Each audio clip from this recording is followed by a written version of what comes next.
तीच वेळ, तेच ठिकाण, तेच गाव आणि विमान अपघात. नमस्कार, मी प्रमोद नालावडे. लाईव्ह इंडिया चॅनलमध्ये आपले स्वागत आहे.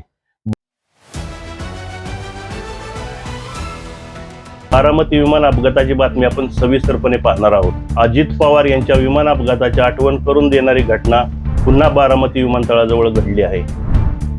आज बुधवार 13 मे 2026 बारामती विमानतळाजवळ असलेल्या गोजूबावी गावाच्या हद्दीत आज सकाळी 8:50च्या सुमारास रेडबर्ड फ्लाइट ट्रेनिंग अकॅडमीचे एक प्रशिक्षणार्थी विमान कोसळले. सुदैवाने या विमानात असलेला शिकाऊ वैमानिक पूर्णपणे सुरक्षित असून त्याला कोणतीही गंभीर दुखापत झालेली नाही. उड्डाण केल्यानंतर काही वेळातच विमानात तांत्रिक बिघाड झाला. आपत्कालीन लँडिंग करण्याचा प्रयत्न करत असताना विमान एका विजेच्या खांबाला धडकले आणि शेतात कोसळले. यामुळे परिसरात काही काळ भीतीचे वातावरण होते.